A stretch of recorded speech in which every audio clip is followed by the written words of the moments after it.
Hi, and welcome to Federal Appraisal LLC's educational video series. In this video, we will be explaining the Uniform Standards of Professional Appraisal Practice, also known as USPAP, USPAP, the rules and regulations that go along with professional appraisal practice.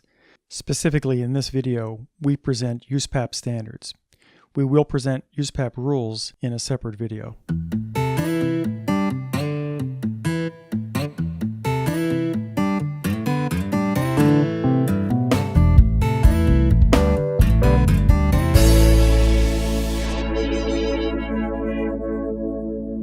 The purpose of USPAP is to ensure the reliability and credibility of appraisals for the public.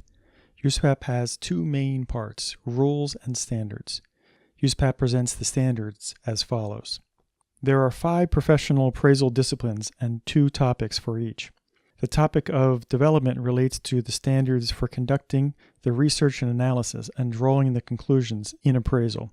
The topic of reporting pertains to the standards for how that research, analysis, and conclusions are reported. One of the main concerns for the standards on reporting is the format of the appraisal report. Appraisers may provide a range of report formats to the client, from minimal summary reports to extensive reports, so long as the appraiser determines that the format is appropriate for the client's purpose and use for the appraisal. For example, a highly summarized report may not be appropriate for use in underwriting a bank loan or for use in litigation, but may be appropriate for a client looking to set the target sale price for their property. In plain language, under USPAP, appraisers have 2 appraisal report options: appraisal reports and restricted appraisal reports. Appraisal reports are written for the client, but also for one or more other intended users, or for clients that require more extensive documentation, explanation, and reporting. Depending on the purpose and use, appraisal reports can be summarized or extensive. Extensive appraisal reports are for financing, litigation, and other extensive purposes. These reports can be hundreds of pages in length, especially when the appendix materials are included in the page count. Lengthy narrative on many of the key appraisal issues is common. Summary appraisal reports are suitable for occasions where the voluminous research and analysis conducted by the appraiser is not required to be reported in the appraisal document. Narrative on some topics may be limited to brief statements. Restricted appraisal reports are written for the client's use only, where there are no other intended users beyond the client, and when the client is in possession of skills and knowledge to understand and utilize the report for their purpose and use. This last point pertains to the fact that restricted reports are often summarized to the point that a user without special knowledge and skills about the property and appraisal practice may not be able to understand and use the appraisal for the purpose and use. The purpose for the range of report formats is to allow time and cost savings for the client. Narrative reports are generally more expensive than restricted appraisal reports, but restricted appraisal report formats are not suitable for all clients and purposes. Years ago, appraisers provided what was termed letter appraisals. They were highly summarized reports resembling a business letter, sometimes only a few pages in length. Those old-fashioned reports would not meet USPAP standards today. Further, given the record-keeping requirements in the current version of USPAP, the appraiser must organize and preserve the requisite research and analysis work in a work file, regardless of the report format. This file creation and retention work is as demanding and resembles writing a report, what many call a report to the file. Therefore, today, there is very little time and expense savings to limiting the reporting to the client in a highly summarized or restricted appraisal report.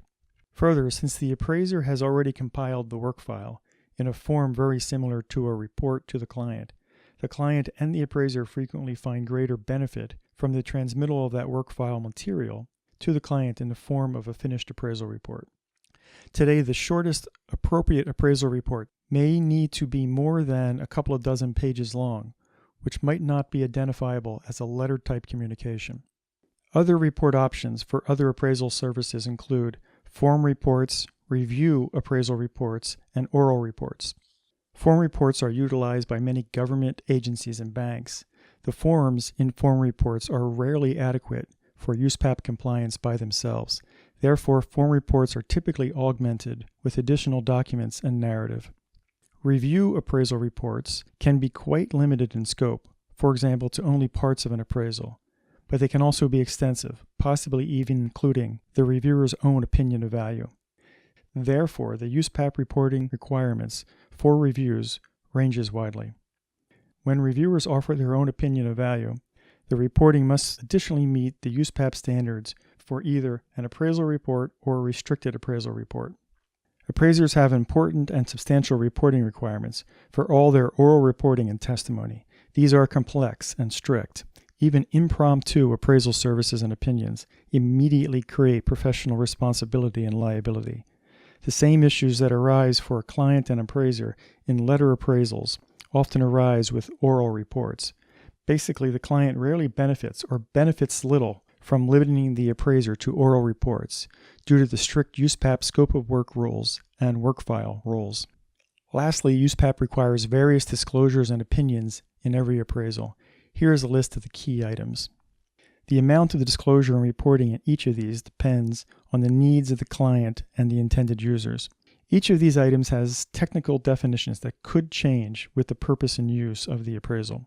There are only a few differences in USPAP standards between the disciplines, which are beyond the scope of this video. These are important nonetheless. We will cover many of these topics in further detail in other videos. Don't forget to click like and subscribe to continue learning about the appraisal process. Click the video on your screen to learn about USPAP rules.